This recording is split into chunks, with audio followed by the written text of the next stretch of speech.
Hello everyone, this is Sakshi Vishnoi. Welcome to social school. तो इस video में हम लोग हमारी जो क्लास 11 इकोनॉमिक्स है उसकी जो बुक है माइक्रो इकोनॉमिक्स, उसका जो चैप्टर नंबर 2 है that is theory of consumer behaviour, उसका पार्ट 2 देखने वाले हैं। पार्ट 1 में हम लोगों ने जो कार्डिनल यूटिलिटी अप्रोच है, लॉ ऑफ डीएमयू है, इन चीजों को समझा था। अब इस पर्टिकुलर पार्ट में हम लोग देखेंगे इंडिफरेंस कर्व एनालिसिस क्या होता है, ऑर्डिनल यूटिलिटी अप्रोच क्या है, उसके बाद में बजट सेट, बजट लाइन, ये सारी चीजें देखेंगे एंड कंज्यूमर इक्विलिब्रियम समझेंगे with the help of indifference curve analysis. तो ये कुछ टॉपिक्स हैं जो कि हम लोग अपने इस पर्टिकुलर पार्ट में देखने वाले हैं, समझने वाले हैं। आई गेस कि आप लोग रेडी हैं इन सारी चीजों को पढ़ने के लिए, ठीक है। तो देखो स्टूडेंट्स, जब हम लोग कार्डिनल यूटिलिटी अप्रोच पढ़ रहे थे तो उसमें हम लोगों ने किस चीज को समझा था कि कार्डिनल यूटिलिटी अप्रोच में बेसिकली जो यूटिलिटी है उसे हम नंबर्स के टर्म में मेजर करते हैं, ठीक है। दैट मीन्स कि आपको किसी भी पर्टिकुलर जो है कमोडिटी से कितना सेटिस्फैक्शन मिल रहा है वो आप नंबर्स के थ्रू बताते हो, ठीक है, कि मुझे इतना यूटिल्स का सेटिस्फैक्शन मिला, 10 यूटिल्स, 20 यूटिल्स, इस वे से, ठीक है। लेकिन जो वेरियस इकोनॉमिस्ट हैं उनका ये मानना था कि एक कंज्यूमर जो है वो अपनी लाइफ में सिर्फ एक ही पर्टिकुलर जो कमोडिटी है उसे तो कंज्यूम नहीं करता है। ऑल्सो देर आर चांसेस कि एक जो कंज्यूमर है वो नंबर के टर्म्स में ना बता पाए, ठीक है, कि उसे भैया कितना जो है यूटिलिटी मिली है या कितने यूटिल्स ऑफ सेटिस्फैक्शन मिला है। अगर मान लो एक कंज्यूमर 2 गुड्स को जो है कंज्यूम कर रहा है तो वो अकॉर्डिंग टू प्रेफरेंस बता सकता है कि नहीं नहीं मुझे जो है ये गुड ए जो है वो ज्यादा पसंद है as compare to good B, तो वो प्रेफरेंसेस के हिसाब से बता सकते हैं। लेकिन जब हम कार्डिनल की बात करते हैं तो उसमें प्रेफरेंसेस वाली कोई बात ही नहीं है, राइट। वहां पर तो क्या है कि नहीं नहीं आप सीधा सीधा नंबर से बताओ कि किससे आपको कितना यूटिल्स ऑफ सेटिस्फैक्शन मिला है, राइट। तो बस उसी चीज को जो है डिसरिगार्ड किया कुछ इकोनॉमिस्ट ने और फिर जो है एक न्यू अप्रोच आई हम लोगों के पास में, that is the ordinal utility approach, जिसमें जो यूटिलिटी है या जो सेटिस्फैक्शन है वो बताया जाता है on the basis of preferences, ठीक है, रैंक्स के थ्रू कि अच्छा क्या ज्यादा पसंद है क्या कम पसंद है। कंपैरेटिव जो स्टडी है वो यहाँ पर हमें देखने को मिलती है। जो ऑर्डिनल यूटिलिटी अप्रोच है that is also known as indifference curve analysis या फिर इसे हम हिक्सियन एनालिसिस भी कहते हैं। अब हिक्सियन एनालिसिस क्यों कहते हैं, इस टर्म के पीछे का रीजन है बिकॉज ये जो पूरा अप्रोच है that was given by or that was made by J.R. Hicks and R.J.D. Allen, ठीक है। तो इन्हीं से जो है इन्हीं के जो नेम पर है हिक्सियन बनाया गया है उसे, ठीक है, दैट इज हिक्सियन एनालिसिस, ठीक है। Modern economist disregarded the concept of cardinal measure of utility, इसीलिए जो है एक और अप्रोच हमें देखने को मिला है। So according to them, a consumer can rank various combinations of goods and services in order of his preferences, ठीक है।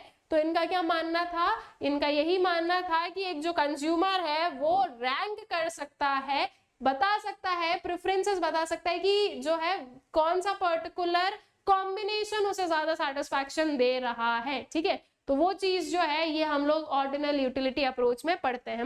अब कैसे रैंक्स दी जाती है, कैसे प्रेफरेंसेस बताया जाता है, इस चीज को ही हम जो है इस पर्टिकुलर टॉपिक में या इस पर्टिकुलर वीडियो में समझेंगे। So for example, if a consumer consume 2 goods, say banana and apple and banana, then he can indicate, ठीक है।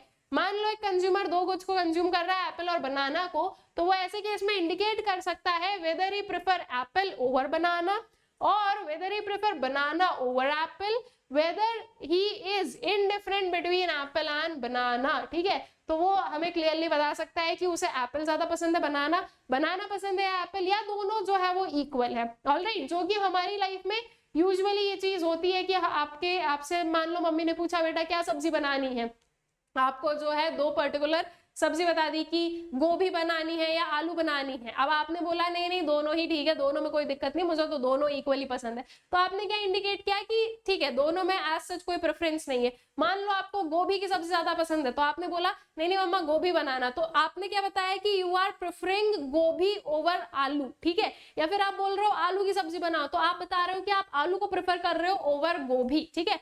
तो ये होता है आपका ऑर्डिनल यूटिलिटी अप्रोच, ठीक है। तो आई गेस कि ये जो एग्जाम्पल है इससे आप लोगों ने रिलेट किया होगा कि हाँ ये आपकी रियल लाइफ में भी होता है। तो बस यही चीज है, यही जो है ये जो मॉडर्न इकोनॉमिस्ट है इनका मानना था कि हर एक चीज को नंबर्स के टर्म में एक्सप्रेस करना इज नॉट पॉसिबल, ठीक है। अब मम्मी ने बोला कि नहीं नहीं बेटा बताओ आपको गोभी ज्यादा पसंद है आलू ज्यादा पसंद है, तो अब आप उन्हें ये तो नहीं बोलोगे मम्मी जो गोभी है ना उससे मुझे 10 यूटिल्स का सेटिस्फैक्शन मिलेगा, जो आलू है ना उससे मुझे 8 यूटिल्स का सेटिस्फैक्शन मिलेगा। अभी इतना टेक्निकलिटी पे तो हम जो है डेली लाइफ में बातें करते नहीं है, राइट। तो इसीलिए जो है ये थोड़ा जो वी वुड से कि उससे कार्डिनल यूटिलिटी अप्रोच के जो ड्रॉबैक्स थे उसको फुलफिल करते हुए एक अप्रोच आया, that is known as the ordinal utility approach, ठीक है।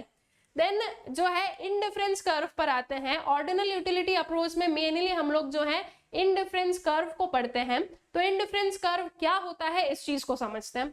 सो indifference curve refers to the graphical representation of various alternative combinations of bundles of two goods among which a consumer is indifferent, ठीक है। Indifference curve मतलब कि एक consumer indifferent है, indifferent किसके बीच में, जो वेरियस कॉम्बिनेशन ऑफ गुड्स है।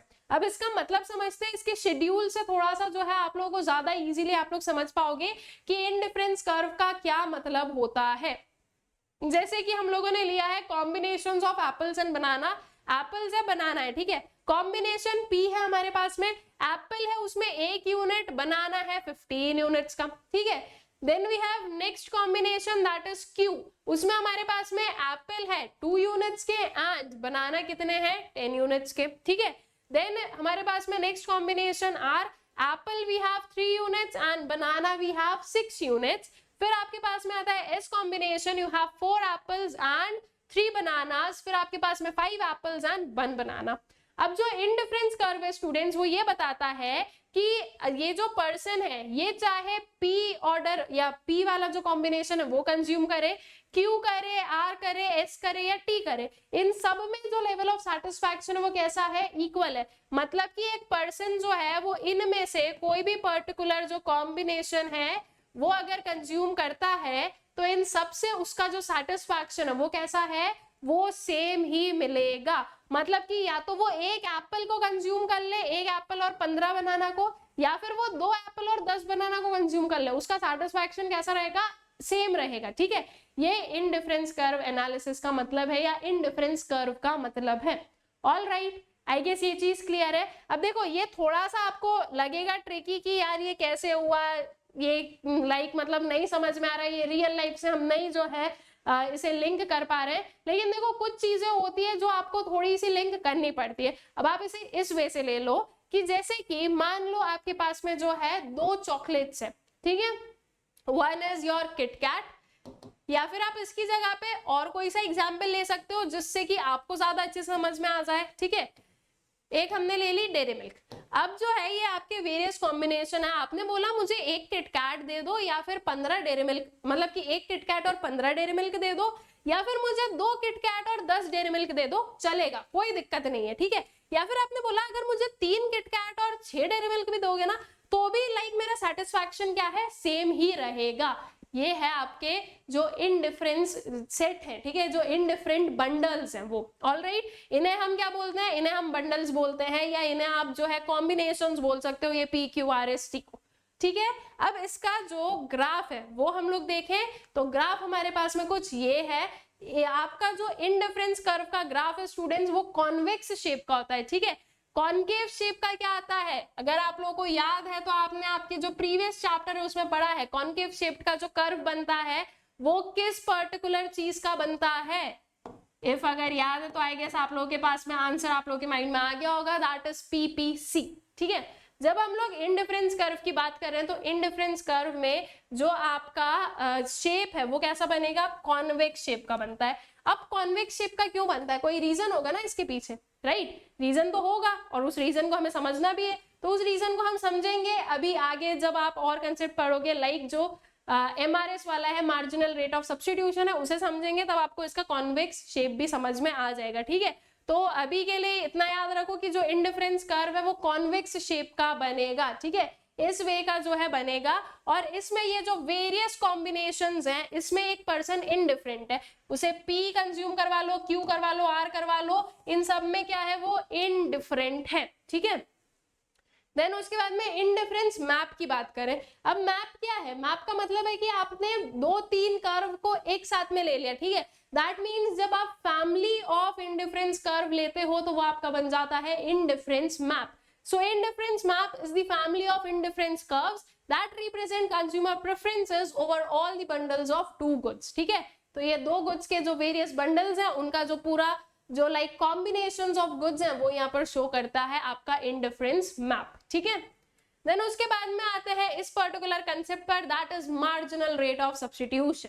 नाउ स्टूडेंट्स, हमेशा क्या याद रखना है कि जो आपके इंडिफरेंस कर्व एनालिसिस है उसमें गुड्स कितने होने वाले हैं, so there would be 2 goods, ठीक है। जो इंडिफरेंस कर्व एनालिसिस है वो 2 गुड्स के कंसेप्ट पर वर्क करता है। ऑल राइट, नाउ जो मार्जिनल रेट ऑफ सब्स्टिट्यूशन है वो आपको क्या बता रहा है। सबसे पहले तो देखो यहाँ पर क्या आया है, सब्स्टिट्यूशन। सब्स्टिट्यूशन का मतलब कि आप सब्स्टिट्यूट कर रहे हो, आपने एक गुड को सब्स्टिट्यूट कर रहे हो दूसरे गुड से, ठीक है। जैसे कि अगर मैं वापस आऊं इसका जो शेड्यूल है उस पर, मुझे एक एप्पल कंज्यूम करना है तो उसके लिए मैंने कितने बनाना सब्स्टिट्यूट करे, 5 बनानास, ठीक है। 5 बनानास के बदले में मुझे एक एप्पल मिला। पहले मैं 15 बनाना और एक एप्पल ले रही थी, अब मुझे 10 बनाना और 2 एप्पल मिल रहा है, मतलब कि एक एक्स्ट्रा एप्पल के लिए मुझे 5 बनानास क्या करने पड़े, सेक्रीफाइस करने पड़े या सब्स्टिट्यूट करने पड़े, ठीक है। 5 bananas is equals to 1 apple में इस पर्टिकुलर उसमें बता सकती हूँ, राइट। तो यही आपका मार्जिनल रेट ऑफ सब्स्टिट्यूशन आप लोगों को बताएगा, ठीक है। देखो उसका जो उसकी जो डेफिनेशन है उसे हम लोग देखें तो MRS refers to the rate at which the commodities can be substituted with each other so that total satisfaction of the consumer remains the same, ठीक है। तो किस रेट से आप सब्स्टिट्यूट कर सकते हो जो वेरियस यूनिट्स हैं आपके कमोडिटी के, ताकि जो टोटल सेटिस्फैक्शन है वो कितना रहे, वो कैसा रहे, वो सेम रहे, ठीक है। तो मैंने 5 बनाना सब्स्टिट्यूट किए किसके लिए, फॉर 1 एप्पल, और मेरा जो सेटिस्फैक्शन है वो कैसा रहेगा, सेम रहेगा, चाहे मैं एक एप्पल और 15 बनाना कंज्यूम करूं या फिर मैं 2 एप्पल और 10 बनाना कंज्यूम करूं, मेरा जो सेटिस्फैक्शन लेवल है वो कैसा रहने वाला है, वो सेम रहने वाला है, ठीक है। This is the concept of MRS. So for example, in the apples A and bananas B, MRS of A for B will be the number of units of B that the consumer is willing to sacrifice for an additional unit of A so as to maintain the level of the same level of satisfaction. इसे आप कुछ इस वे से find out करोगे, MRS AB that means Apple और बनाना हम लोगों ने लिया है, ठीक है, is equals to units of banana willing to sacrifice divided by units of banana willing to gain. अब इसे मैं आप लोगों को बोलूंगी कि आप थोड़ा सा जो है आपके चैप्टर 1 पे चले जाओ और ये जो MRT वाला कंसेप्ट हम लोगों ने पढ़ा था उसे वापस जो है आप लोग एक बार याद करो। जब हम लोगों ने MRT पढ़ा students, that is marginal rate of transformation पढ़ा, तो उसमें हम लोगों ने क्या चीज देखी थी कि जो पर्टिकुलर गुड को आप सेक्रीफाइस कर रहे हो वो कहां पर आएगा, वो आपके न्यूमरेटर में आता है, ठीक है।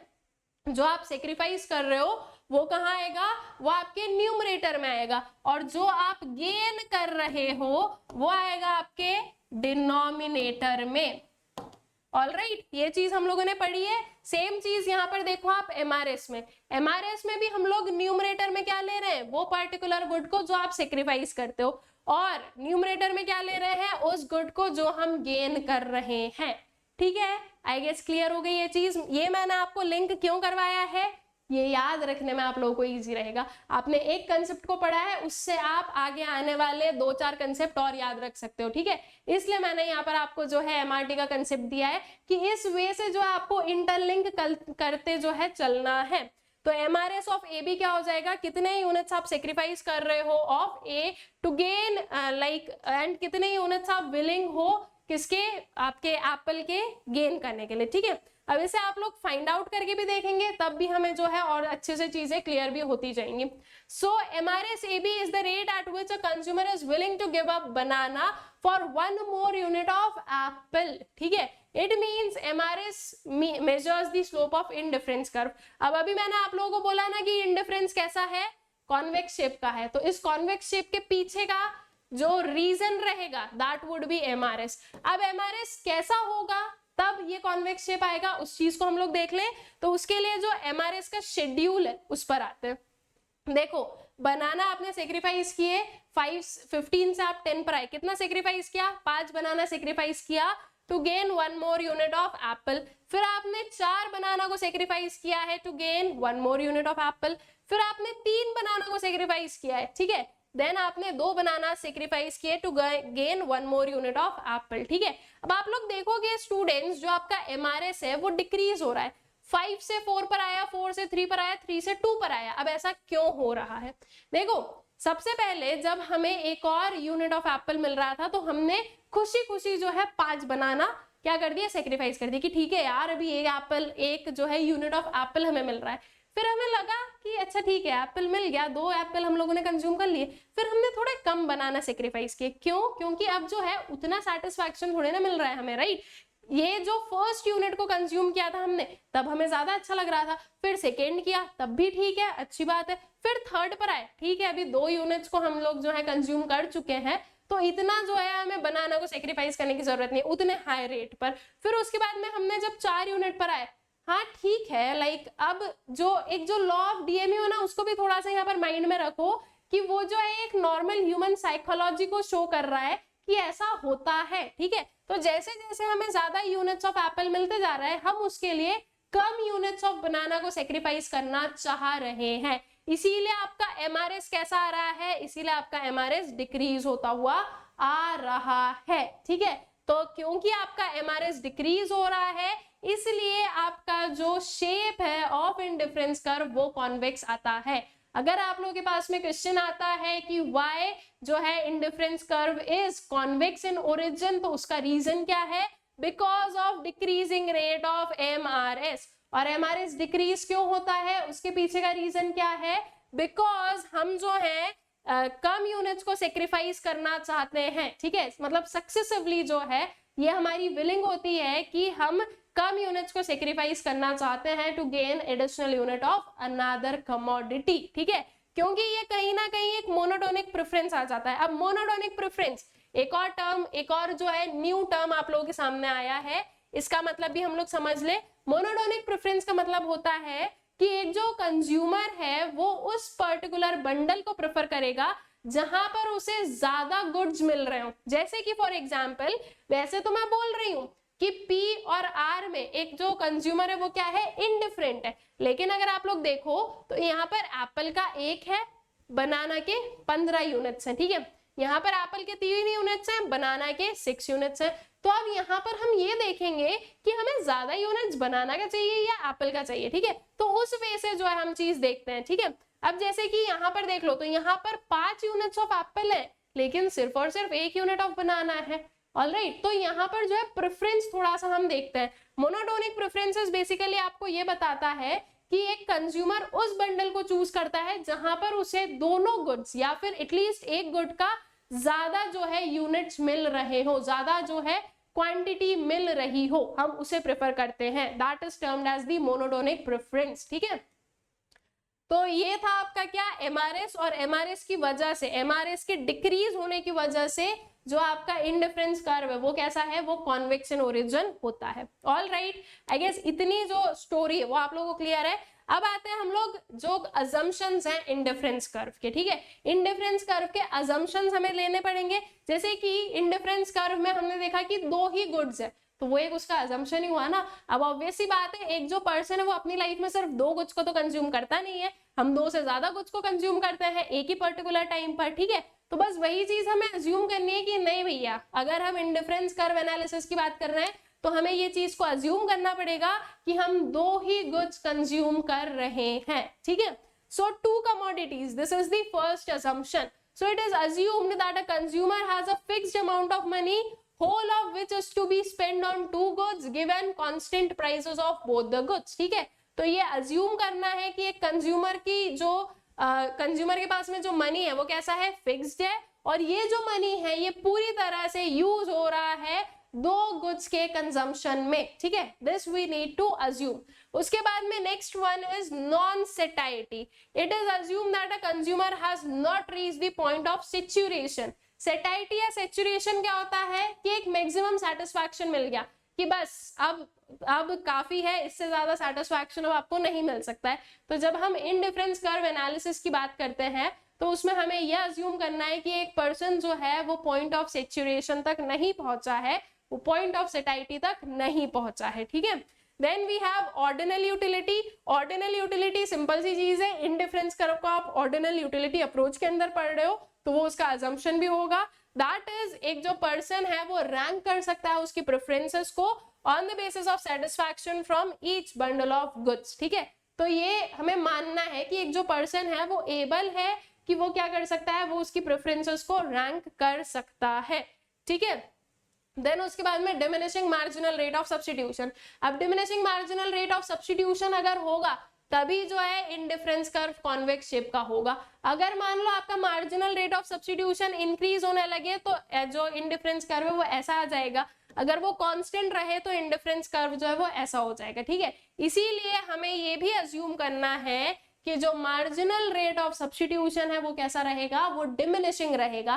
दैट मीन्स एक जो पर्सन है वो एक और यूनिट गेन करने के लिए, वो किसी भी कमोडिटी की एक और यूनिट को गेन करने के लिए कम यूनिट्स को सैक्रिफाइस करना चाहता है। ठीक है, ऑफ द अनदर कमोडिटी, ये हमें मानना पड़ेगा। All right, so indifference curve analysis assumes diminishing marginal rate of substitution, and the last one is the rational consumer। जो consumer है वो कैसा होना चाहिए, वो rational होना चाहिए। ठीक है, that means उसकी जो है सोचने समझने की जो है proper ability होनी चाहिए, वो जो है प्रॉपरली बता पाए कि उसकी क्या प्रेफरेंसेस हैं, वो रैंक कर सके अपने प्रेफरेंसेस को, ये चीज। ठीक है, so the consumer is assumed to behave in a rational manner, that is he aims to maximize his total satisfaction।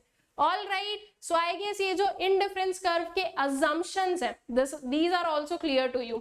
फिर आते हैं हम लोग प्रॉपर्टीज पर इंडिफरेंस कर्व की। प्रॉपर्टीज मतलब कि इंडिफरेंस कर्व जो है वो कैसे बिहेव करता है और इंडिफरेंस कर्व जो है उसकी क्या क्या जो है प्रॉपर्टीज है, उस चीज को हम लोग देखते हैं। तो सबसे पहले indifference curve are always convex to origin, ये चीज हमें माननी है। और ये इसकी प्रॉपर्टी क्यों है, इसकी प्रॉपर्टी होने के पीछे ये एक इसका रीजन बनता है कि हमने तो अज्यूम ही कर लिया ना कि भाई जो आपका एमआरएस है वो डिमिनिश ही होगा, और अगर एमआरएस डिमिनिश होगा तो मतलब कि आपका जो इंडिफरेंस कर्व है वो कैसा आएगा, वो कॉन्वेक्स ही होने वाला है। ठीक है, so an indifference curve is convex to the origin because of diminishing MRS. MRS declines continuously because of the law of diminishing marginal utility। देखो मैंने आपको थोड़ी देर पहले बताया था ना कि यहाँ पर क्या करो, लॉ ऑफ DMU का थोड़ा सा जो है यहाँ पर सोचो कि वो चीज होनी है। ठीक है, दैट इज जैसे जैसे हम अगर किसी भी पर्टिकुलर कमोडिटी को कंज्यूम करने लगते हैं तो फिर हमारा क्या होने लगता है कि नहीं अब हमें इसके और यूनिट्स नहीं चाहिए, तो धीरे धीरे एक पर्सन जो है वो कम यूनिट्स को सेक्रीफाइस करेगा to gain an additional unit of the another commodity. ठीक है, तो लॉ ऑफ DMU की वजह से जो है MRS क्या होता है, MRS डिक्लाइन होता है। लॉ ऑफ DMU क्या होता है ये हम लोग लास्ट वाले जो हमारा वीडियो था उसमें देख चुके हैं। अगर आप लोगों ने वीडियो अभी तक नहीं देखा हो तो जाकर देख लीजिएगा, चैनल पर अवेलेबल है। उसके बाद में indifference curve slopes downwards. Indifference curve जो है वो डाउनवर्ड स्लोप करेगा। ठीक है, दैट मींस वो ऐसे नीचे की साइड आएगा। ठीक है, it implies that as a consumer consumes more of one good he must consume less of the other good. It happens because if the consumer decides to have more units of one good, he will have to reduce the number of units of another good so that total satisfaction remains the same। देखो economics में एक चीज याद रखना, जहां पर भी आपके पास में दो वेरिएबल्स हैं या फिर जैसे कि इस केस में देखो तो दो गुड्स हैं, अगर वो दोनों जो हैं वो आपस में इनवर्सली रिलेटेड है, ठीक है, उनके बीच का जो रिलेशन है वो कैसा है, इनवर्स रिलेटेड है। दैट मींस अगर एक बढ़ रहा है तो दूसरा कम हो रहा है, अगर ऐसा वाला केस है तो उसका जो ग्राफ होगा या उसका जो कर्व होगा वो डाउनवर्ड स्लोपिंग होगा, ठीक है। अब जब हम इंडिफरेंस कर्व में बात करते हैं तो हमें अगर एक जो है कमोडिटी को गेन करना है, ठीक है, तो उसके लिए हमें दूसरी कमोडिटी को क्या करना पड़ेगा, रिड्यूस करना पड़ेगा, उसका कंजम्पशन रिड्यूस करना पड़ेगा। तो एक साइड पर आप गेन कर रहे हो तो दूसरे साइड पर आप सेक्रीफाइस कर रहे हो। कैसा रिलेशनशिप है, इनवर्स रिलेशनशिप है। तो आपका जो कर्व है वो कैसा आएगा, डाउनवर्ड स्लोपिंग आएगा। और ये क्यों आया है, क्योंकि आपको जो है एक पर्टिकुलर कमोडिटी के जो वेरियस यूनिट्स हैं उन्हें सेक्रीफाइस करना पड़ रहा है, ठीक है। देन उसके बाद में higher indifference curve represents higher levels of satisfaction. अब इस चीज को समझते हैं कि हायर इंडिफरेंस कर्व जो है वो हायर लेवल ऑफ सैटिस्फैक्शन कैसे हमें प्रोवाइड करता है, या वो हम कैसे बोल सकते हैं, ठीक है। ये देखो, ये है हमारे पास में IC1 that is indifference curve 1, ये है हमारे पास में IC2, ठीक है, दैट इज इंडिफरेंस कर्व 2। हम लोग जो है, अब देखो इंडिफरेंस कर्व की बेसिक सी चीज है, आप ये पॉइंट ले लो या ये पॉइंट ले लो, दोनों में जो सैटिस्फैक्शन है वो सेम ही रहेगा, ठीक है। तो अब यहाँ पर मान लो मैंने ये एक पर्टिकुलर ग्राफ बनाया, ये इतना जो है पोर्शन कवर हो रहा है अंडर IC1, दैट मीन्स जो सैटिस्फैक्शन है वो कुछ इतना है, ऑल राइट। अब अगर मैं IC2 की बात करूं स्टूडेंट्स, तो IC2 में कितना एरिया कवर हो रहा है, इस सेम अगर जो है पेज से मैं लूं तो कुछ ये हुआ, इतना एरिया ज्यादा हुआ, all right. That means comparatively ये जो फर्स्ट वाला है इंडिफरेंस कर्व 1 है, उससे ज्यादा जो है सैटिस्फैक्शन हमें किसमें मिल रहा है, इंडिफरेंस कर्व 2 में मिल रहा है। अब अगर आप इस 2 के अबव एक और इंडिफरेंस कर्व बना दोगे तो उसका जो सैटिस्फैक्शन है वो सबसे ज्यादा रहेगा, ठीक है। तो जितना ज्यादा हायर रहेगा आपका इंडिफरेंस कर्व, उतना ज्यादा सैटिस्फैक्शन जो है ज्यादा रहेगा, ठीक है। इस चीज को आप लोगों को याद रखना है, that is higher the indifference curve represents higher level of satisfaction, all right. So higher indifference curve represents large bundle of goods, which means more utility because of monotonic preferences। अभी जैसे मैंने आप लोगों को समझाया, monotonic preferences क्या है कि ज्यादा यूनिट्स को कंज्यूम कर पाना, एज कंपेयर्ड IC1 में आप जितने यूनिट्स को कंज्यूम कर रहे हो उससे ज्यादा आप IC2 में जो है यूनिट्स को कंज्यूम कर रहे हो। सो this is the monotonic preference, कि आप कौन सा प्रेफर करोगे, जो IC2 वाला है उसे प्रेफर करोगे, ठीक है। तो higher the indifference curve, higher would be the level of what, level of satisfaction, ठीक है। देन उसके बाद में indifference curves can never intersect each other. दो इंडिफरेंस कर्व कभी भी एक दूसरे को इंटरसेक्ट नहीं कर सकते हैं। क्यों नहीं कर सकते हैं, उसके पीछे का रीजन समझते हैं। देखो हमारे पास में यहाँ पर जो है दो इंडिफरेंस कर्व गिवन है, one is IC1, one is IC2। अब 3 पॉइंट्स है, this is A, B and C, ठीक है। अब अगर मैं IC1 की बात करूं स्टूडेंट्स, तो IC1 पर A भी है और B भी है, ऑल राइट। अब हमें पता है कि IC1 पर कहीं पर भी आप कोई सा भी जो है बंडल ले लो, कोई सा भी पॉइंट ले लो, जो सैटिस्फैक्शन है वो कैसा रहेगा, वो सेम रहेगा। That means I can say कि सैटिस्फैक्शन लेवल A और B में कैसा है, सेम है। अब IC2 पर आ जाओ, IC2 में आपके पास में A है और क्या है, C है, ठीक है। अब A is equals to C मैं बोल सकती हूँ, जो लेवल ऑफ सैटिस्फैक्शन मुझे A में मिल रहा है सेम किस में मिल रहा है, C में मिल रहा है। ये चीज मैं IC2 के हिसाब से बोल सकती हूँ। अब इतना बेसिक मैथ्स हम सबने पढ़ा है, राइट, कि हमें पता है कि अगर दो इक्वेशंस में सेम वेरिएबल के इक्वल कुछ हो जाए, ठीक है, that means A is equals to B and A is equals to C है, तो मैथमेटिकली एंड लॉजिकली जो B है that would be equal to C, ठीक है। ये पर्टिकुलर इक्वेशन हमारे पास में आ गई कि जो B है that would be equal to C। इसका मतलब कि ये जो B है और ये जो C है ये क्या है, ये इक्वल है। अब अभी हम लोग पढ़कर आए, higher the indifference curve higher would be the level of satisfaction. तो ऑब्वियसली ये दोनों नहीं हो सकते, A और B का लेवल ऑफ सैटिस्फैक्शन सेम नहीं हो सकता है। इसको ग्राफिकली भी देख लो, ये हमारा B हुआ, ठीक है। अब हम C को भी जो है ग्राफ में प्लॉट करें और C का देखें कि उसमें कितने बंडल्स आने वाले हैं, तो ये C को हम लोग प्लॉट कर देते हैं। C में इतना पार्ट जो है वो एक्स्ट्रा आएगा, तो ऑब्वियसली C का जो सैटिस्फैक्शन है वो क्या है, वो ज्यादा है। तो इट मीन्स कि जो दो इंडिफरेंस कर्व है वो कभी भी एक दूसरे को इंटरसेक्ट नहीं कर सकते, ठीक है। और वो क्यों नहीं कर सकते हैं, आई गेस आप लोगों को अच्छे से जो है क्लियर हो गया है। So as two indifference curves can not represent the same level of satisfaction, they can not intersect each other, ठीक है। सो ये जो है ये आपके इंडिफरेंस कर्व की जो वेरियस प्रॉपर्टीज है वो हो गई है। एंड आई होप सो कि ये प्रॉपर्टीज भी क्लियर है और इंडिफरेंस कर्व का जो पूरा मतलब है वो भी आप लोगों को अच्छे से क्लियर है। चलिए तो अब आते हैं बजट लाइन पर। अब देखो बजट लाइन बहुत ही सिंपल सा कंसेप्ट है। बजट बेसिकली क्या होता है, आप लोग आपकी जो है घर में इस चीज को देखते होंगे कि जो है एक मंथली बजट बनाया गया कि अच्छा इतना इतना जो मनी है वो इस चीज के लिए स्पेंड होगा, इतना इस चीज के लिए स्पेंड होगा, फिर इतना जो है हम सेव कर लेंगे, राइट, ये सारी चीजें, तो वो बजट होता है। दैट मीन्स हम पहले से जो है डिसाइड कर रहे हैं कि कहाँ पर हम कितना जो है स्पेंड कर सकते हैं। नाउ स्टूडेंट्स, एक बहुत ही सिंपल सी चीज कि बजट जो है वो किसके ऊपर डिपेंडेंट रहेगा, budget will be directly dependent on what, your income level. हम इनकम के हिसाब से ही तो बजट बना सकते हैं, राइट, जिसकी जितनी इनकम है वो उस हिसाब से अपना क्या करेगा, उस हिसाब से अपना बजट बनाता है। तो बजट जब भी हमारे पास में टर्म आ रहा है तो आप उसको कहां से लिंक करोगे, एक इनकम से आपकी, ठीक है। नाउ देखो जैसे कि फॉर एग्जाम्पल हमारी इनकम है 10,000 की, ठीक है, 10,000 जो है वो क्या है, वो है हमारी इनकम।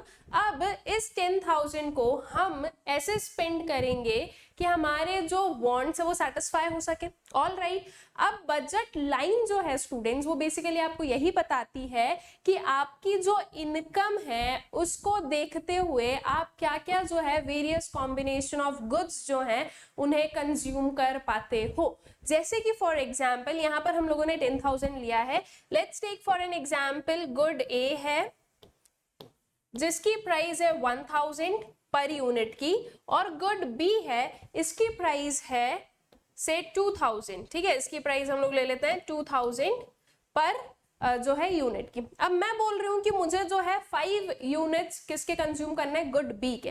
तो अगर मैं 5 यूनिट्स गुड बी के कंज्यूम करती हूँ तो फिर इसे देखते हुए मेरी जो टोटल एक्सपेंडिचर गुड बी पर है वो कितना हो जाएगा, वो हो जाएगा 10,000 का। तो अब इस केस में मैं गुड ए के 0 यूनिट्स ही कंज्यूम कर पाऊंगी।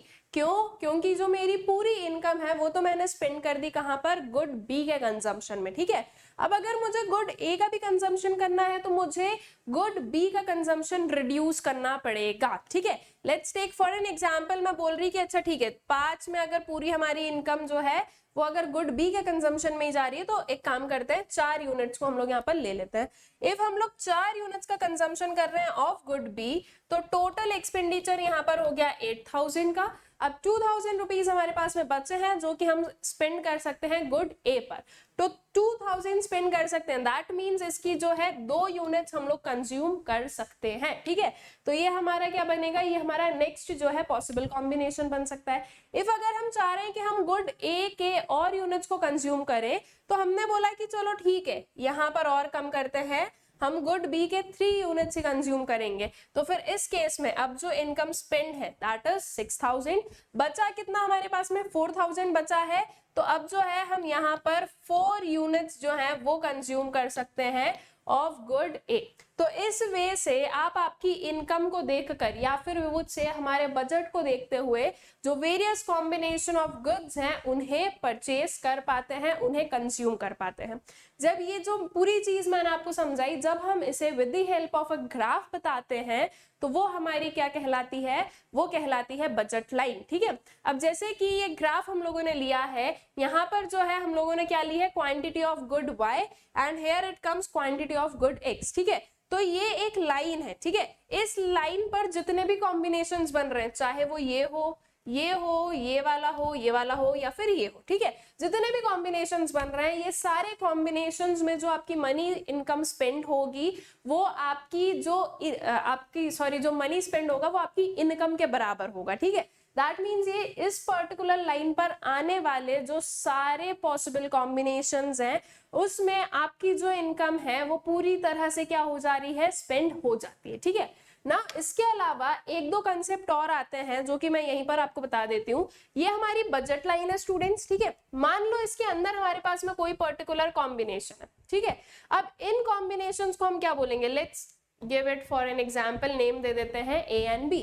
अब ये जो ए और बी कॉम्बिनेशंस है क्या ये अटेनेबल कॉम्बिनेशंस है या अनअटेनेबल कॉम्बिनेशंस है। अब क्या मतलब होता है अटेनेबल एंड अनअटेनेबल का। अटेनेबल मतलब कि हम जो है उन्हें अटेन कर सकते हैं, ठीक है। दैट मीन्स कि ये जो पर्टिकुलर कॉम्बिनेशंस आप लोगों के आते हैं आपकी बजट लाइन के अंदर, अगर कोई भी कॉम्बिनेशंस आपको देखने को मिलते हैं तो ये कॉम्बिनेशंस आपके अटेनेबल कॉम्बिनेशंस होते हैं, और इसमें आपकी जो इनकम होती है वो पूरी तरह से स्पेंड नहीं होती है। जैसे कि फॉर एन एग्जाम्पल हम लोग यहीं पर ही ले लें कि आपने क्या किया है, आपने जो है यहाँ पर 3 यूनिट्स ऑफ गुड बी लिए हैं, तो आपकी इनकम कितनी स्पेंड हो गई 6000 की, और मैंने बोला हमें गुड ए के 2 ही यूनिट्स चाहिए, तो यहाँ पर जो है 2000 रुपीज यहाँ पर स्पेंड हुआ। 6 + 2 विल गिव यू 8000। 2000 जो है वो इस इनकम में से हमारे पास में बच गया है, ठीक है। तो ये आपका एक अटेनेबल कॉम्बिनेशन है, 2 units of A and 3 units of B, लेकिन इसमें जो है आपकी इनकम जो है पूरी तरह से स्पेंड नहीं हो रही है, ठीक है, but it is an attainable combination. तो अगर कोई भी ऐसा कॉम्बिनेशन होता है तो वो आपकी बजट लाइन के अंदर आपको देखने को मिलता है। बजट लाइन के ऊपर जितने भी कॉम्बिनेशंस हैं उनमें आपकी जो इनकम होती है वो पूरी तरह से स्पेंड हो जाती है, ठीक है। ऑल्सो ये जो बजट लाइन के ऊपर जो हमारे पास में कॉम्बिनेशंस आते हैं हम उन्हें भी अटेनेबल कॉम्बिनेशंस ही कहते हैं।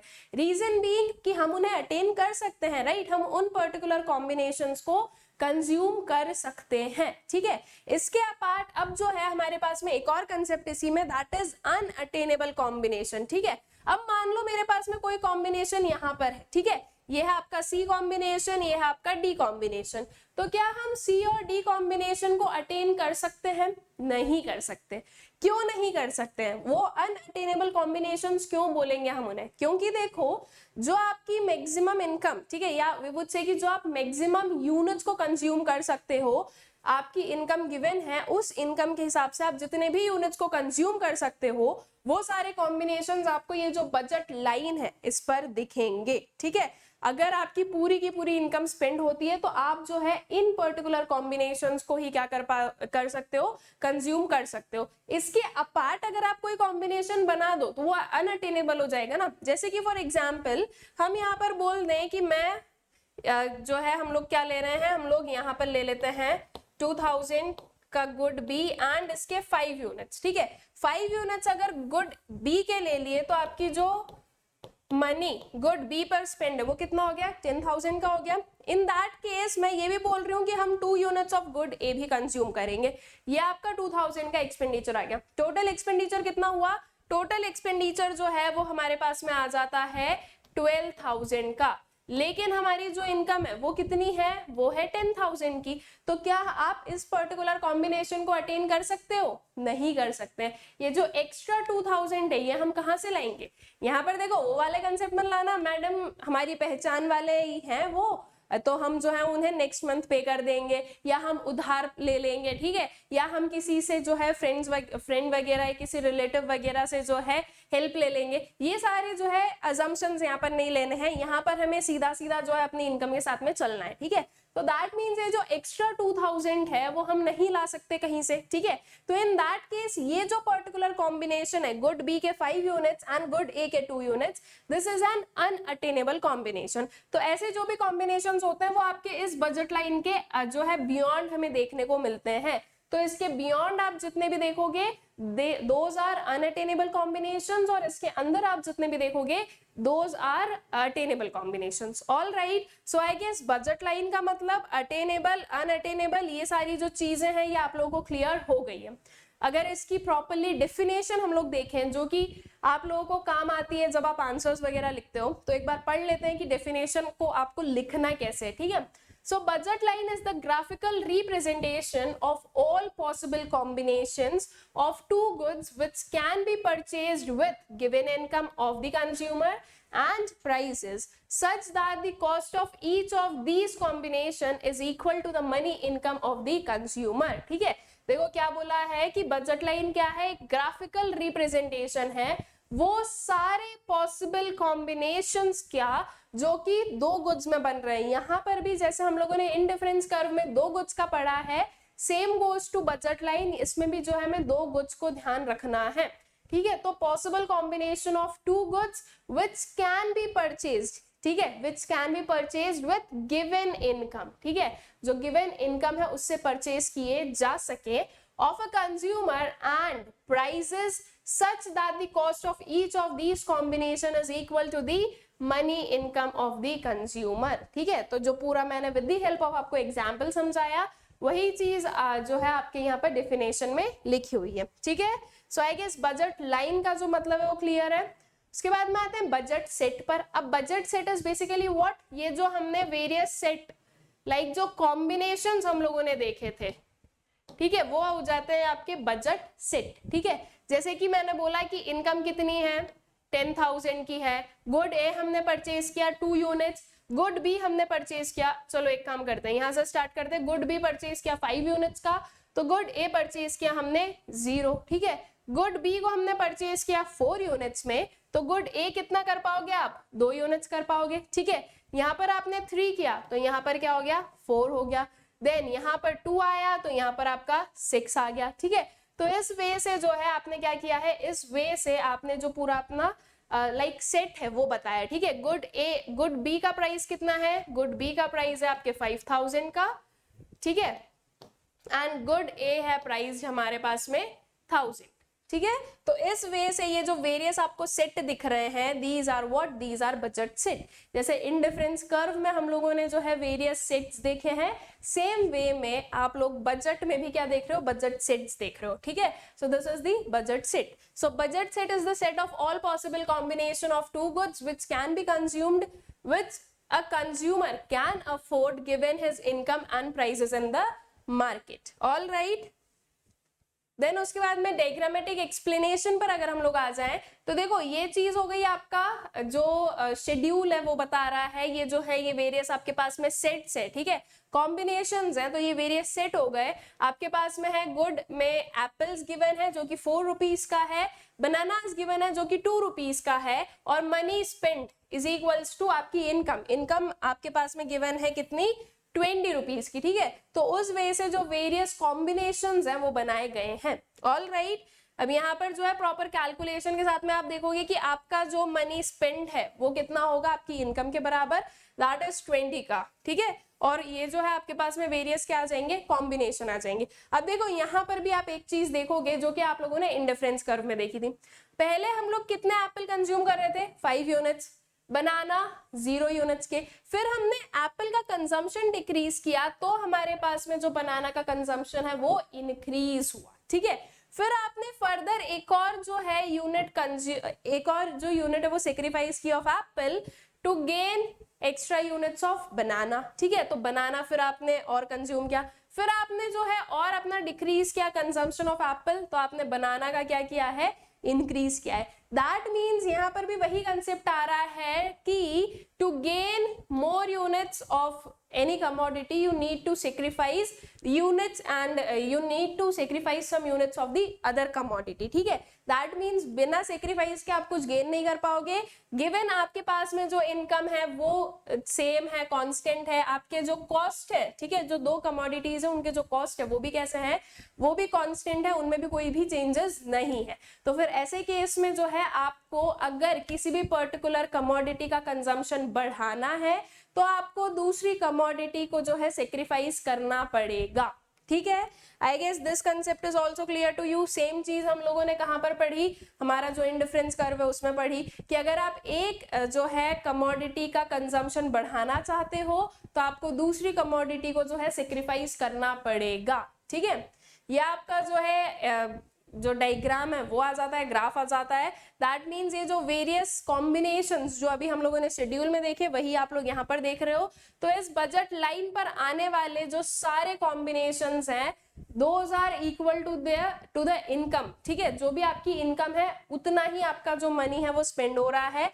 अगर हम लोग डी देखें तो जो पॉइंट डी है वो क्या बता रहा है, वो बता रहा है कि आपकी जो इनकम है वो अंडर स्पेंड है। ठीक है, पूरी की पूरी इनकम स्पेंड नहीं हुई है। ठीक है, also this is an attainable combination, और ये जो पॉइंट सी है वो क्या है, वो आपका एक अनअटेनेबल कॉम्बिनेशन है। ठीक है, देन उसके बाद में algebraic expression of budget line. देखो ये बहुत ही सिंपल सी चीज है, ये सिर्फ और सिर्फ विद द हेल्प ऑफ जो हमारे टर्म्स होते हैं वो इंडिकेट करते हुए हमने इसे लिया है। बाकी कैसे फाइंड आउट करना होता है जो आपका लाइक बजट लाइन का जो एल्जेब्रिक एक्सप्रेशन है वो सेम ये वाली चीज है। ठीक है, कुछ भी डिफरेंट नहीं है, कुछ भी न्यू नहीं है, बस हुआ ये है कि यहाँ पर हमने एकदम सिंपल जो नंबर्स हैं उन्हें यूज किया था, और अब हम प्रॉपरली किसके हेल्प से बता रहे हैं, प्रॉपरली जो है हम टर्म्स को यूज करके बता रहे हैं, ठीक है। तो वो आपका एल्जेब्रिक एक्सप्रेशन हो जाएगा। तो यहाँ पर m is equals to PA into QA plus PB into QB।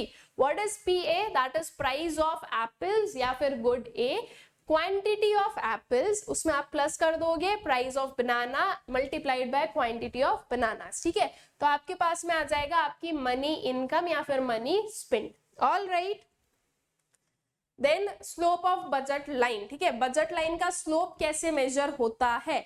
तो अगर कभी भी आप लोगों के पास में क्वेश्चन आ जाए कि जो बजट लाइन का स्लोप है वो हम कैसे आइडेंटिफाई करते हैं या वो कैसे फाइंड आउट किया जाता है, तो उसमें आपको ये चीज ध्यान रखनी है कि जो बजट लाइन का स्लोप है that depends on the units willing to sacrifice divided by units willing to gain. Sacrifice को हम लोग चैप्टर नंबर 1 से पढ़ते हुए आ रहे हैं कि हमेशा हमें किस में रखना है, न्यूमरेटर में रखना है, और जो गेन है वो कहाँ आएगा, वो आपके डिनोमिनेटर में आएगा, ठीक है। So slope of budget line is equal to price ratio of two goods, ठीक है। So price ratio is what, price of x divided by price of y, that is px divided by py। All right, तो आप इस वे से भी बोल सकते हो, आप उस वे से भी बोल सकते हो कि स्लोप ऑफ बजट लाइन क्या होता है, ठीक है। ये हम क्यों बोल रहे हैं, क्योंकि अल्टीमेटली आपकी जो इनकम है वो कैसी है, वो गिवन है, वो सेम है, वो कांस्टेंट है, और जो कॉस्ट है वो भी कैसा है, जो गुड्स है उनके कॉस्ट कैसा है, वो भी सेम है। तो आपको अगर गेन करना है तो आपको सेक्रीफाइस करना पड़ेगा, ठीक है। इसीलिए इस वे से ही जो है आपका जो स्लोप है बजट लाइन का वो बताया जाता है, ठीक है। नाउ प्रॉपर्टीज पर आते हैं बजट लाइन की, ठीक है। दैट इज बजट लाइन जो वो कैसे बिहेव करती है इस वे पर आते हैं। सबसे पहले तो budget line is downward sloping. देखो स्टूडेंट्स, मैंने ये आप लोगों को लास्ट वाला जो चैप्टर है उसमें भी समझाया, और इस पर्टिकुलर चैप्टर में भी इसके पहले भी समझा चुकी हूँ कि जब भी आप लोगों के पास में दो चीजें हैं, दो वेरिएबल्स हैं, और दोनों के बीच में रिलेशनशिप इनवर्स है, ठीक है। ये याद रखना, रिलेशनशिप कैसा है, इनवर्स है। दैट मीन्स एक इंक्रीज हो रहा है तो दूसरा डिक्रीज हो रहा है, एक जो है डिक्रीज हो रहा है तो दूसरा क्या होगा, इंक्रीज होगा, ठीक है। तो अगर इनवर्स रिलेशनशिप है तो उसका जो स्लोप बनेगा वो कैसा बनेगा, डाउनवर्ड स्लोपिंग बनेगा। अब बजट लाइन में हम क्या लेते हैं, बजट लाइन में हम दो गुड्स लेते हैं, ठीक है। यहाँ पर हम लेते हैं दो गुड्स, और ये चीज हम लोग पढ़ चुके हैं कि अगर मान लो मुझे गुड 1 को क्या करना है, गेन करना है, ठीक है। मैं इसकी और यूनिट्स को अगर गेन करना चाहती हूं तो मुझे क्या करना पड़ेगा, मुझे गुड 2 को सेक्रीफाइस करना पड़ेगा, राइट। ये चीज हमें पता है कि अगर हमें एक को गेन करना है तो हमें दूसरे को सेक्रीफाइस करना पड़ेगा, ठीक है। तो ये क्या है, दिस इज इनवर्स रिलेशनशिप। आप एक का कंजम्पशन जब घटा रहे हो तब आपका दूसरे का कंजम्पशन बढ़ रहा है, तो ये आपका इनवर्स रिलेशनशिप शो कर रहा है। तो जब इनवर्स रिलेशनशिप है तो आपका कर्व कैसा आएगा, डाउनवर्ड स्लोपिंग आएगा, ठीक है। So budget line has a negative slope, that is it slopes downward as more of one good can be bought by decreasing some units of the other good, ठीक है। Then budget line is a straight line. Budget line कैसी आएगी, straight line आएगी। That means ये इस type की, ना ही वो convex है ना ही वो concave है, that is a straight line, ठीक है। So the slope of budget line is represented by price ratio, as price ratio is constant throughout the budget line is a straight line, ठीक है। अभी अभी हम लोगों ने पढ़ा कि ये जो है इसका स्लोप कैसे मेजर किया जाता है, किससे रिप्रेजेंट होता है, तो that is by price ratio, ठीक है, px अपॉन py। अब ये जो है ये थ्रू आउट कैसा रहेगा, कांस्टेंट रहेगा। कांस्टेंट क्यों रहेगा स्टूडेंट्स, सिंपल सी चीज है, बिकॉज हम क्या बोल रहे हैं कि जो इनकम है वो भी कांस्टेंट है, जो प्राइजेस है वो भी कैसे रहेंगे, वो भी कांस्टेंट ही रहेंगे। तो आपका जो प्राइस रेशियो है वो भी कैसा रहेगा, वो भी कांस्टेंट रहेगा। तो जब चीजें कांस्टेंट रहेगी तो आपकी जो लाइन है वो कैसी रहेगी, स्ट्रेट आएगी, ठीक है। तो इसीलिए जो है आपकी जो बजट लाइन है वो आपकी स्ट्रेट लाइन आती है, ठीक है। Then shift in budget line पर आते हैं। जैसे हम लोगों ने जो है पीपीसी के टाइम पर पढ़ा था कि पीपीसी शिफ्ट होता है, राइट। ये चीज हम लोगों ने अपने चैप्टर 1 में पढ़ी है कि पीपीसी शिफ्ट होता है। हो सकता है कि वो टोटली दोनों साइड से शिफ्ट हो रहा हो या फिर उसमें रोटेशन हो रहा हो, ठीक है, दोनों चीजें पॉसिबल है।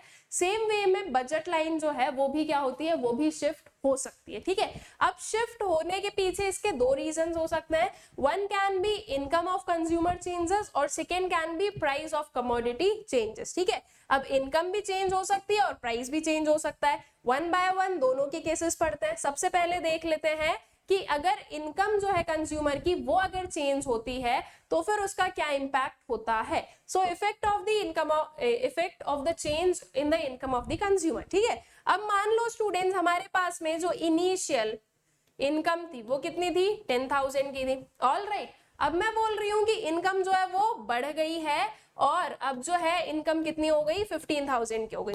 Now as compare to previous one, अभी जो है हम ज्यादा यूनिट्स को कंज्यूम कर सकते हैं या कम यूनिट्स को कंज्यूम कर पाएंगे, ज्यादा को कर पाएंगे। सिंपल सी चीज है, राइट, क्योंकि हमारी इनकम बढ़ी है तो अब 5,000 जो इंक्रीज हुआ है तो उसमें हम और भी यूनिट्स को परचेज कर सकते हैं। दैट मीन्स कि हमारी जो बजट लाइन है वो कहाँ शिफ्ट होगी, वो राइट वर्ड साइड शिफ्ट होगी। राइट वर्ड साइड शिफ्ट क्यों होगी, क्योंकि वो ये चीज शो करेगी कि अब आप जो है ज्यादा यूनिट्स को कंज्यूम कर सकते हो, ठीक है। जैसे कि पहले हमारी जो है जो बजट लाइन थी दैट वाज ए बी, ठीक है, ये जो इनिशियल वाली है वो ए बी थी। मान लो ये पर्टिकुलर मैं एक कॉम्बिनेशन ले लेती हूँ, उसमें जो एरिया कवर्ड है वो इतना है, ठीक है। मैं एरिया कवर्ड से आप लोगों को इसलिए बताती हूँ क्योंकि इसमें जो है ना चीजें समझना आसान होता है कि कैसे जो है हमें पता चल रहा है कि अच्छा अब जो है अगर वो राइटवर्ड साइड शिफ्ट हुई है तो दैट मीन्स अब उसमें हम ज्यादा यूनिट्स को कंज्यूम कर पा रहे हैं।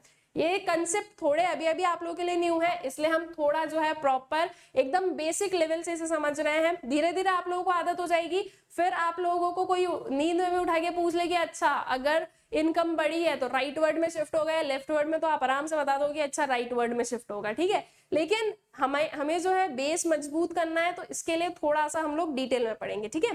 देन उसके बाद में हम क्या बोल रहे हैं, इनकम बढ़ी है। अब इनकम बढ़ी है तो आई एम सेइंग कि वो कहाँ, आपकी जो बजट लाइन है वो किस साइड शिफ्ट होगी, राइट वर्ड साइड शिफ्ट होगी, ठीक है। तो इसे हम राइट वर्ड साइड जो है शिफ्ट करवा देते हैं। ये राइट वर्ड साइड चली गई इस साइड पर, this is your new budget line, all right. Same इसी के जो है यहाँ पर पैरेलल में हम एक और पॉइंट ले लेते हैं, इतना और इतना एरिया क्या हो गया, इंक्रीज हो गया। दैट मीन्स जब हमारी राइटवर्ड साइड शिफ्ट हुई बजट लाइन तो इतना एरिया या इतने यूनिट्स जो है हमें ज्यादा मिल रहे हैं। दैट मीन्स कि जब आपकी इनकम बढ़ेगी तो आपकी जो बजट लाइन है वो राइटवर्ड शिफ्ट होगी, ये बताते हुए कि अब आप ज्यादा यूनिट्स जो है वो कंज्यूम कर सकते हो, ठीक है। अब अगर इसका अपोजिट हो जाए, दैट मीन्स कि मान लो कि जो हमारी इनकम है वो क्या हो जाए, वो रिड्यूस हो जाए, ठीक है। मैं बोल रही हूं कि हमारी जो इनकम है नाउ ये हो गई है 5,000 की, ठीक है। इनकम कितनी हो गई, 5,000 हो गई है। अब बजट लाइन पर क्या इफेक्ट होगा, अब इनिशियल वाली बजट लाइन आपकी ए बी, हम लोगों ने एक पॉइंट यहाँ पर मार्क कर लिया है, ऑल राइट। अब हम क्या बोल रहे हैं कि जो आपकी इनकम है वो हो गई है डिक्रीज। इनकम डिक्रीज होने की वजह से क्या अब आप ज्यादा यूनिट्स को कंज्यूम करोगे या कम को करोगे, कम को करोगे, क्योंकि अब जो है आप उतना पहले जितना स्पेंड नहीं कर सकते, ठीक है। अब आप कम यूनिट्स को ही कंज्यूम कर पाओगे, तो यहाँ पर आपका जो कंजम्पशन है वो डिक्रीज होगा। तो यहाँ पर जो है हमारी जो लाइन है, बजट लाइन है, वो किस साइड शिफ्ट हो जाएगी, लेफ्ट वर्ड साइड शिफ्ट हो जाएगी, ठीक है। ये हमने एक पॉइंट लिया, ये हमने उसे ड्रॉ किया। जब आपकी इनकम 10,000 थी तो आप इतना जो है क्या कर पा रहे थे, इतना पूरा जो है कंज्यूम कर पा रहे थे। लेकिन जब 5,000 हुई तो ये जो इतना एक्स्ट्रा पार्ट है वो अब आपको नहीं मिल रहा है। दैट मीन्स अब आप कम जो है यूनिट्स कंज्यूम कर पा रहे हो of good A and good B, ठीक है। तो बस आपको सिंपली याद क्या रखना है कि अगर इनकम जो है वो अगर इंक्रीज होती है तो राइट वर्ड शिफ्ट, ठीक है। अगर इंक्रीज होती है तो राइट वर्ड शिफ्ट, एंड अगर इनकम डिक्रीज होती है तो लेफ्ट वर्ड शिफ्ट। और अगर इनकम चेंज होती है ना तो ये दोनों साइड से बजट लाइन आपकी पूरी की पूरी उठकर जाएगी। ऐसा नहीं कि सिर्फ बनाना या सिर्फ एप्पल में चेंज हुआ हो, दोनों ही जो है गुड्स में चेंजेस आप लोगों को दिखाने रहेंगे, ठीक है। देन उसके बाद में आते हैं effect of change in prices. अब जो है प्राइजेस में चेंजेस को देखते हैं। अब देखो हो सकता है जैसे कि हमारे पास में दो गुड हैं, दो गुड में हो सकता है कि या तो दोनों ही गुड्स के प्राइसेस चेंज हुए हो या फिर किसी एक गुड का प्राइस चेंज हुआ हो, ठीक है। तो अकॉर्डिंगली उस केस को हमें समझना पड़ेगा। सबसे पहले आते हैं कि change in price of both the commodities, ठीक है, दोनों ही कमोडिटीज के जो प्राइसेस हैं वो चेंज हुए। अब मान लो कि दोनों ही जो कमोडिटीज हैं उनके प्राइस क्या हुए हैं, इंक्रीज हुए हैं, ठीक है, प्राइस क्या हुआ है, इंक्रीज हुआ है। तो इसकी वजह से कौन सा शिफ्ट आएगा, थोड़ा सा ब्रेनस्टॉर्मिंग करो, खुद सोचो कि क्या हो सकता है। अगर प्राइस इंक्रीज होता है तो लेफ्टवर्ड साइड शिफ्ट होगा या फिर राइटवर्ड साइड शिफ्ट होगा, ठीक है।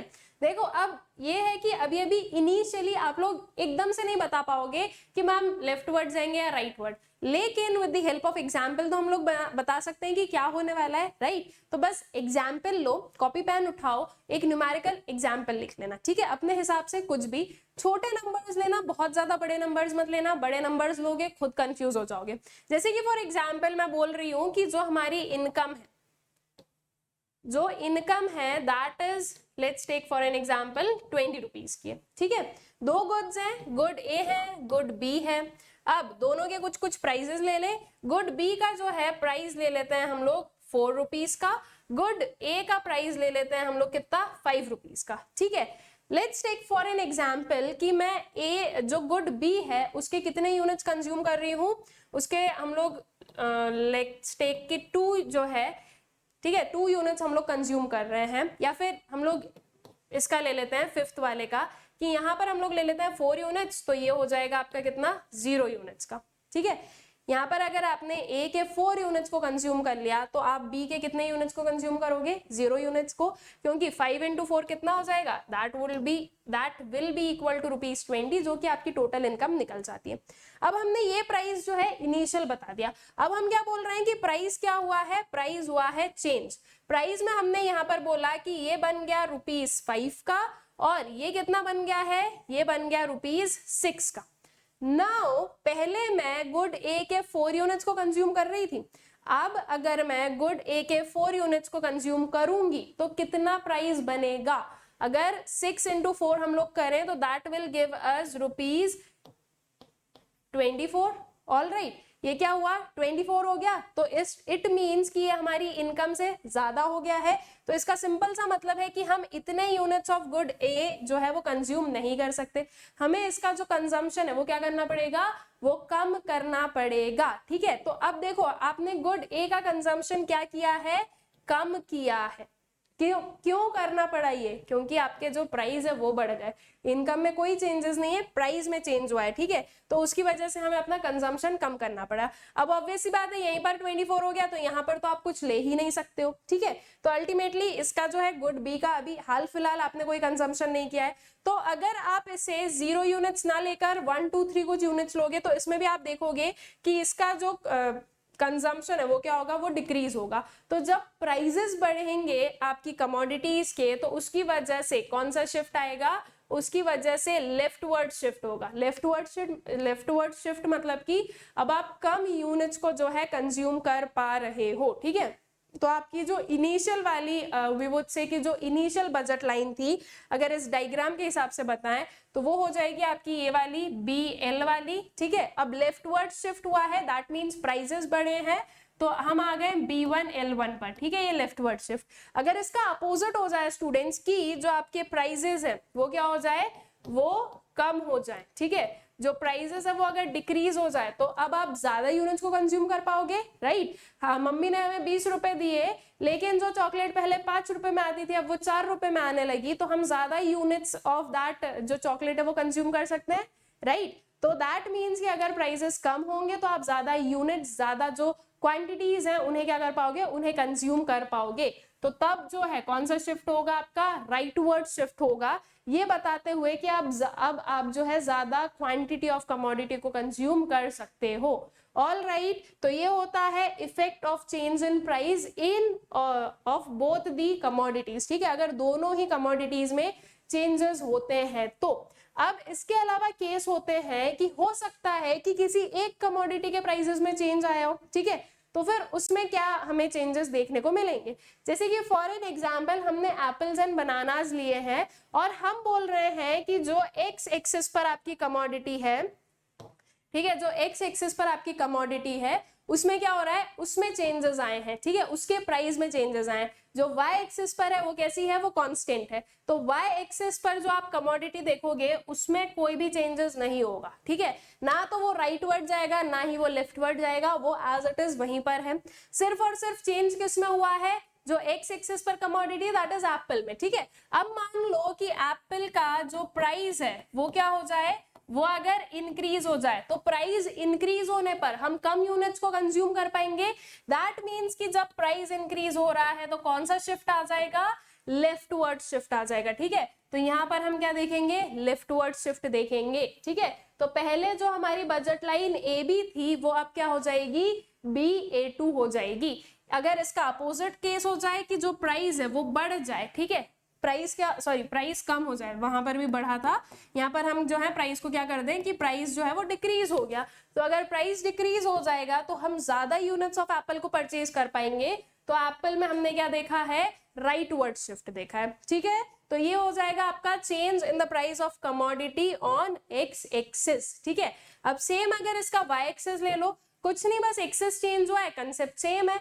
आपकी जो एक्स एक्सिस पर कमोडिटी है वो एज इट इज वहीं पर है, ठीक है, उसमें कोई चेंजेस नहीं। सिर्फ और सिर्फ हम लोग क्या ले रहे हैं, वाई एक्सिस पर जो कमोडिटी है that is according to this example banana हम लोग ले रहे हैं। बनाना का अगर प्राइस बढ़ेगा तो आप उसके ज्यादा यूनिट्स को कंज्यूम करोगे या कम को कंज्यूम कर पाओगे। तो जब हम कम यूनिट्स को कंज्यूम कर पाएंगे तो कौन सा शिफ्ट आ जाएगा, लेफ्टवर्ड शिफ्ट आ जाएगा, ठीक है। ये हम बी से B2 पर आ जाएंगे। अगर मान लो इसका प्राइस कम हो जाता है तो हम ज्यादा यूनिट्स को कंज्यूम कर पाएंगे, तो इन दैट केस जो शिफ्ट है वो कौन सा हो जाएगा, वो राइटवर्ड शिफ्ट हो जाएगा। हम जो है B से B1 चले जाएंगे, ठीक है। और जो A है वो एज इट इज सेम है, क्योंकि A के प्राइसेस में कोई भी काइंड ऑफ चेंज नहीं हुआ है। All right, so I guess ये जो शिफ्ट इन बजट लाइन है this is clear to you, कि अगर दोनों कमोडिटीज के प्राइसेस में चेंज है, एक कमोडिटी के प्राइस में चेंज है या फिर इनकम में चेंज है, तो कैसे जो है आपकी बजट लाइन शिफ्ट होती है, ठीक है। देन उसके बाद में आते हैं consumers equilibrium bye indifference curve analysis, ठीक है। इनडिफरेंस कर्व एनालिसिस के थ्रू हमें क्या फाइंड आउट करना है, कंज्यूमर का इक्विलिब्रियम। अब सबसे पहले इस टर्म का मतलब समझते हैं, दैट इज कंज्यूमर्स इक्विलिब्रियम। ये क्या होता है, इक्विलिब्रियम का मतलब होता है students a state of no change, ठीक है। इस पर्टिकुलर वर्ड को अच्छे से अपने जो है माइंड में बैठा लो, बिकॉज इन इकोनॉमिक्स आप जो है इक्विलिब्रियम पढ़ते ही रहोगे, ठीक है। आप अभी 11th में पढ़ोगे, आप 12th में भी पढ़ोगे, आपको इक्विलिब्रियम जो है अब आते ही रहेगा आपकी जो है ये नॉर्मल लाइक सब्जेक्ट में, ठीक है। तो इक्विलिब्रियम का मतलब होता है स्टेट ऑफ नो चेंज। जब हम बात कर रहे हैं कंज्यूमर्स इक्विलिब्रियम की, तो उसका मतलब ये है कि कंज्यूमर एक ऐसी पर्टिकुलर कंडीशन या ऐसी पर्टिकुलर जो है सिचुएशन में है जहां से वो अपना कंजम्पशन चेंज करना नहीं चाहता है, ठीक है। That is a state of no change, ठीक है। दैट मीन्स वो वहां पर जो है सेटिस्फाइड है, वो उस पर्टिकुलर प्लेस से अपना कंजम्पशन चेंज नहीं करना चाहता है, ठीक है। सो consumers equilibrium refers to a situation in which a consumer derives maximum satisfaction, ठीक है।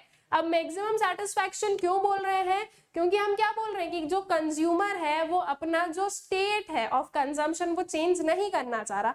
और कोई भी कंज्यूमर कब चेंज नहीं करेगा, जब उसको सबसे ज्यादा सेटिस्फैक्शन मिल रहा हो, ठीक है। जब वो पर्सन सेटिस्फाइड हो कि हाँ ठीक है, अब जितने जो है यूनिट्स को मैं कंज्यूम कर रहा हूँ they are like sufficient for me, ठीक है। तो उस पर्टिकुलर केस में ही जो है कंज्यूमर अपना जो लाइक कंजम्पशन है वो चेंज नहीं करना चाहेगा। तो दैट मीन्स हम क्या बोल रहे हैं कि वो पर्सन कहाँ पर है, मैक्सिमम सेटिस्फैक्शन जो है वो उसे मिल रहा होगा, with no intention to change it and subject to the given price and his given income, ठीक है। और उसका कोई इंटेंशन नहीं है कि वो उसे चेंज करे, subject to given price and given income, ठीक है। जब भी गिवन प्राइस गिवन इनकम, ये जो गिवन टर्म है ये आता है, दैट मीन्स कि वो जो भी पर्टिकुलर वेरिएबल की हम बात कर रहे हैं वो सेम है, वो चेंज नहीं हो रहा है। दैट मीन्स इनकम सेम है, जो कंजम्पशन जो प्राइसेस है वो कैसे हैं, वो भी सेम है, ठीक है। So the point of maximum satisfaction is achieved by studying indifference map and budget line together. अब कब जो है एक पर्सन को मैक्सिमम सेटिस्फैक्शन मिलता है, किस पॉइंट पर मिलता है, वो हमें पता करना है, उसकी हमें स्टडी करनी है। तो वो स्टडी किया जाता है with the help of budget line and indifference map. दोनों कंसेप्ट जो कि हमने इस पर्टिकुलर जो है टॉपिक में अपना पढ़ा है, ठीक है, इस वीडियो में हम लोगों ने पढ़े indifference curve, indifference map and जो बजट लाइन है वो। अब इन दोनों के थ्रू कैसे हम इक्विलिब्रियम पर आते हैं वो चीज समझते हैं। सो कंडीशन ऑफ कंज्यूमर्स इक्विलिब्रियम, देखो कुछ चीजें हैं जो आपको बिल्कुल याद भी रखनी पड़ेगी, जैसे कि जो है कंज्यूमर इक्विलिब्रियम की दो कंडीशंस होती है और वो दोनों कंडीशंस आप लोगों को प्रॉपर्ली याद रखना है कि हाँ ये दो कंडीशंस होती है, ठीक है, और दोनों का फुलफिल होना इज कंपलसरी। सबसे पहले फर्स्ट पर आते हैं, that is MRS XY is equals to ratio of price that is PX upon PY। देखो MRS हमें क्या इंडिकेट करता था, क्या रिप्रेजेंट करता था, जो अभी अभी हम लोगों ने पढ़ा था थोड़ी देर पहले, तो MRS हमें क्या रिप्रेजेंट करता है, MRS रिप्रेजेंट करता है स्लोप ऑफ इंडिफरेंस कर्व, ठीक है, मैंने IC लिखा है, that is indifference curve. And जो प्राइस रेशियो है that is PX upon PY, ये हमें क्या इंडिकेट करता है, ये हमें इंडिकेट करता है slope of budget line. Alright, तो जहां पर आपका स्लोप ऑफ इंडिफरेंस कर्व और स्लोप ऑफ बजट लाइन एक दूसरे के इक्वल आ जाएंगे, वहां पर हम क्या बोल रहे हैं, वहां पर हम बोल रहे हैं कि एक कंज्यूमर जो है वो उसके इक्विलिब्रियम पर है। दैट मीन्स कि जहां पर आपकी बजट लाइन और इंडिफरेंस कर्व एक दूसरे के इक्वल हो जाए, ठीक है। अगर इसे विद द हेल्प ऑफ हम लोग डायग्राम देखें तो ज्यादा अच्छे से क्लियर हो जाएगा। ये आपकी बजट लाइन आ गई, ऐसे ही कुछ पढ़िए। अब ये आ गया आपका क्या, इंडिफरेंस कर्व, ठीक है। ये यहाँ पर क्या है, यहाँ पर आपका इंडिफरेंस कर्व और बजट लाइन दोनों क्या हो रहे हैं, एक दूसरे के इक्वल हो रहे हैं। तो एट दिस पॉइंट आपकी जो आपका जो कंज्यूमर है वो कहाँ पर है, वो जो है वी वुड से कि इक्विलिब्रियम पर है। अब अगर ये सिचुएशन प्रिवेल ना करे तो क्या होगा, दैट मीन्स कि हम ऐसा क्यों बोल रहे हैं कि यहीं पर जो है आपका कंज्यूमर इक्विलिब्रियम पर है, why not at this place और why not at this place, ठीक है। क्या है उसके पीछे का रीजन कि वो सिर्फ और सिर्फ इस पर्टिकुलर पॉइंट पर ही जो है आपका जो है इक्विलिब्रियम पर रहेगा, तो उसका रीजन भी पता होना चाहिए ना हमें। बिना रीजन के हम कैसे बताएंगे अच्छा ऐसा होगा, तो उसका रीजन समझते हैं कि क्या चीज है। सो let the two goods be X and Y. The condition is that MRS is equals to PX upon PY, ठीक है। Now what if अगर MRX XY जो है that is more than PX by PY। Simple सी चीज है, सबसे पहले तो ये समझो स्लोप ऑफ बजट लाइन जो कि अभी अभी हम लोगों ने पढ़ा था, जिस पर मैं वापस आ जाती हूँ एक बार ताकि आप लोगों को कंफ्यूजन ना हो इस चीज पर। हम ये जो PX अपॉन PY है उसे हम कैसे बता रहे हैं कि हम कितने यूनिट सेक्रीफाइस कर रहे हैं, कितने यूनिट्स विलिंग है सेक्रीफाइस करने के, एंड कितने यूनिट्स हम लोग विलिंग है टू गेन, ठीक है। यही चीज को हमने PX बाय PY बताया है। दैट मीन्स आप X के कितने यूनिट्स को सेक्रीफाइस करना चाह रहे हो एंड Y के आप कितने यूनिट्स को गेन कर रहे हो, ठीक है। ये यहाँ पर हो गया। अब आगे आ जाओ वापस इस पर्टिकुलर पॉइंट पर, इस पर दैट अगर आपका MRS XY ज्यादा हो जाए PX PY से तो क्या होगा। अब देखो यहाँ पर आप लिखो सेक्रीफाइस और यहाँ पर आप लिखो क्या, गेन, ठीक है। So it means that to obtain one more unit of X, the consumer is willing to sacrifice more units of Y as compared to what is required in the market. It indicates the consumer to buy more of X. As a result, MRS falls and continue to fall till it becomes equal to the ratio of prices and equilibrium is established, ठीक है। तो अब जो है अगर ये particular condition है तो इसका मतलब हम क्या बता रहे हैं, इसका मतलब हम ये बता रहे हैं कि एक जो कंज्यूमर है वो अभी किस पर्टिकुलर कंडीशन में है कि वो अभी और यूनिट्स को सेक्रीफाइस कर सकता है टू गेन जो है to gain units of what your good B, ठीक है। तो वो जो है वो और यूनिट्स को क्या कर सकता है, सेक्रीफाइस कर सकता है। दैट मीन्स अभी एट प्रेजेंट जो है कंज्यूमर अपने स्टेट ऑफ नो चेंज पर नहीं आया है, अभी जो है वो उस पर्टिकुलर कंडीशन में है कि हाँ अभी तो हम जो है और यूनिट्स को सेक्रीफाइस कर सकते हैं, ठीक है। तो दैट मीन्स अभी जो है कंज्यूमर का ये जो चेंजिंग पैटर्न है ये चलता रहेगा। कंज्यूमर का इक्विलिब्रियम का मतलब क्या है, दैट मीन्स कि वो एक स्टेट ऑफ नो चेंज पर है, लेकिन यहाँ पर वो स्टेट नहीं आया है, इसलिए हम इस पर्टिकुलर कंडीशन को जो है इक्विलिब्रियम वाली कंडीशन नहीं कहेंगे। अब जो है कंज्यूमर सेक्रीफाइस करता जाएगा, फिर धीरे धीरे क्या होगा, आपका जो MRS है वो फॉल होगा। दैट मीन्स जो है ये जो सेक्रीफाइस है ये कम यूनिट्स को करना चाहेगा, क्यों? लॉ ऑफ डीएमयू हम लोग पढ़ कर आए हैं, एमआरएस फॉल होता है ये भी हम लोग पढ़ चुके हैं। जो सारी चीजें आप पढ़ चुके हो उनको कंबाइन कर कर यहाँ पर ले आओ, कंसेप्ट आप लोगों को समझ में आ जाएगा, ठीक है। तो because of law of DMU अब जो है एक पर्सन कम यूनिट्स को सेक्रीफाइस करेगा, ठीक है। तो अल्टीमेटली धीरे धीरे जो है ये आपका क्या होगा, एमआरएस फॉल होगा और ये इसके इक्वल आ जाएगा, ठीक है। जहां पर इक्वल आ गया वो क्या हो गया, वो आपका जो इक्विलिब्रियम वाला स्टेट है वो आ गया। ये हुई एक कंडीशन डिसइक्विलिब्रियम वाली। इसके अपार्ट एक और कंडीशन क्या हो सकती है कि जो एमआरएस एक्स वाई है वो कम है किससे, P X upon P Y से, ठीक है। दैट मीन्स ये है आपका सेक्रीफाइस वाला point and this is the point of gain. So it means that to obtain one more unit of X, the consumer is willing to sacrifice less units of Y as compared to what is required in the market. It induces the consumer to buy less of X and more of Y. As a result, MRS rises till it becomes equal to the ratio of prices and equilibrium is established. ठीक है, तो अब इस particular case में हम क्या बोल रहे हैं कि एक जो कंज्यूमर है वो अगर X का कोई भी यूनिट को कंज्यूम करना चाह रहा है तो वो जो है वो Y को कम क्या करना चाह रहा है, सिक्रीफाइस करना चाह रहा है, ठीक है। तो इन दैट केस अब क्या हो रहा है, फिर से लॉ ऑफ डीएमयू का अपोजिट वाला हम ले लेंगे कि जब हमारे पास में कोई एक कमोडिटी कम है तो हमें जो है वो कमोडिटी चाहिए, ऑलराइट। तो हम उसका कंजम्पशन बढ़ाएंगे, धीरे धीरे आपका एमआरएस बढ़ेगा और ये दोनों क्या हो जाएंगे, फिर से एक दूसरे के इक्वल हो जाएंगे। तो जहां पर ये एक दूसरे के इक्वल हो जाएंगे वो क्या हो जाएगा, वो आपका वापस जो है एक पॉइंट ऑफ इक्विलिब्रियम आ जाएगा। सिंपल सी चीज है कि जब ये वाली कंडीशन हो या ये वाली कंडीशन हो, जो कंज्यूमर है उसका कंजम्पशन चेंज होगा, ठीक है, उसका पैटर्न चेंज होगा। तो जहां पर पैटर्न चेंज हो रहा है वहां पर हम इक्विलिब्रियम स्टैब्लिश नहीं कर सकते, बिकॉज इक्विलिब्रियम का मतलब क्या है, इक्विलिब्रियम का मतलब है पॉइंट ऑफ नो चेंज, ठीक है, या सिचुएशन ऑफ नो चेंज। तो नो चेंज वाली सिचुएशन जो है वो आपकी यहाँ पर हमें देखने को मिलेगी, ठीक है, जहां पर ये दोनों एक दूसरे के इक्वल है, जहां पर एक जो कंज्यूमर है वो सेटिस्फाइड है, ठीक है। अब ये तो आपकी एक कंडीशन हुई, दो कंडीशन होनी चाहिए। अब दूसरी कंडीशन है that is MRS continuously falls, ठीक है, ऐसा पॉइंट जहां पर ये दोनों इक्वल हो जाए, इसके बाद में इट इज रिक्वायर्ड कि एमआरएस जो है वो फॉल होते रहना चाहिए, ठीक है। अब फॉल होते रहना चाहिए इसका मतलब कैसे बोल रहे हैं हम, या ये चीज क्यों आई है वो हम लोग समझते हैं। So the second condition of consumers equilibrium is that MRS must be diminishing at a point of equilibrium, that is the indifference curve must be convex to the origin at the point of equilibrium. Unless MRS continuously falls, the equilibrium cannot be established. Thus both the conditions need to be fulfilled for a consumer to be in equilibrium, ठीक है। तो अगर MRS fall नहीं होगा तो फिर हम उसे इक्विलिब्रियम वाली कंडीशन नहीं बोलेंगे, दैट इज अ कंडीशन, वो हमें मानना है। और हम लोग इंडिफरेंस कर्व में ऑलरेडी जो है ये अजम्पशन पढ़ के आए हैं कि एमआरएस जो है वो हमेशा क्या होगा, फॉल होगा, ठीक है।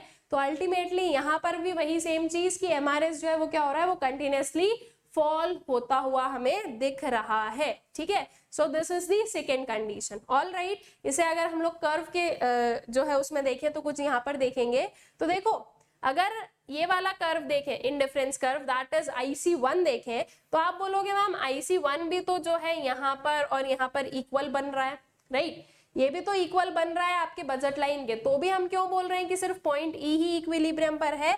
तो देखो जहां पर आपका इंडिफरेंस कर्व और आपकी बजट लाइन टेंजेंट बन जाए एक दूसरे से, वहां पर हम बोलेंगे कि क्या है, वहां पर हम बोलेंगे कि इक्विलिब्रियम कंडीशन अटेन की गई है।